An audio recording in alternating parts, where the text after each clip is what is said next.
விழிப்புணர்வு அப்படிங்கிறது மெயினாக வந்து இந்த கேள்வியும் வந்து நம்ம குண்டலினி பயிற்சி எடுத்துக்கிறதுனால அதுக்கு சம்மந்தப்பட்ட பதில் சொல்கிறோம். வேறு ஆட்கள் பார்க்கும்போது இது சம்மந்தமில்லாத உலர்கள் போல் தெரியலாம். ஆனால் குண்டலினி விழிப்புங்கிறது கண்டிப்பாக அந்த பயிற்சியை கரெக்டான முறைப்படி குருகிட்ட கற்றுக்கிறவங்களுக்கு அது கண்டிப்பாக அதோடைய விழிப்புணர்வு அதோடைய தன்மை தெரியும். ஸோ ஒரு உடல் திடீரென்று வெப்பமாகலாம், அங்கங்கே வேர்த்து ஒழுகலாம், ஸோ முதுகு தண்டில் குறுகுறுப்பு ஏற்படலாம், தியானம் பண்ணி முடிச்சதுக்கப்புறம் மயக்கம் வருவது போன்று தோட்டம் ஏற்படலாம். நீங்கள் தியானம் பண்ணுறீங்கன்னு நினச்சி தியானம் பண்ணியிருக்கலாம், ஆனால் குண்டலினியுடைய எழும்புதல் என்பது இந்த மாதிரியான விளைவுகளை கொடுக்கும். ஸோ இது இயல்பான ஒன்று தான். அதை பார்த்து நம்ம எந்த விதமான பயமும் ஏற்பட வேண்டியதில்லை. ஆக குண்டலினியுடைய விழிப்பு தன்மை இதெல்லாம் செய்யும். ஸோ நம்ம உணர்வால் உணரணும்னா குறிப்பாக ஒரு 3 மாதமாவது ஆகும்.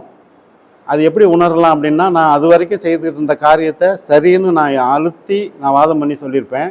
ஸோ நான் இந்த குண்டலினி எழும்புனதுக்கப்புறம் அது எனக்கே தவறாகப்படும். அதுதான் குண்டலினியுடைய மிக விழிப்பு நிலை, உச்ச விழிப்பு நிலையாக அதை நம்ம பார்க்கலாம். ஆக ஒவ்வொருத்தரும் அதை உணரலாம், குண்டலினி விழிப்பு நிலையை உணரலாம்.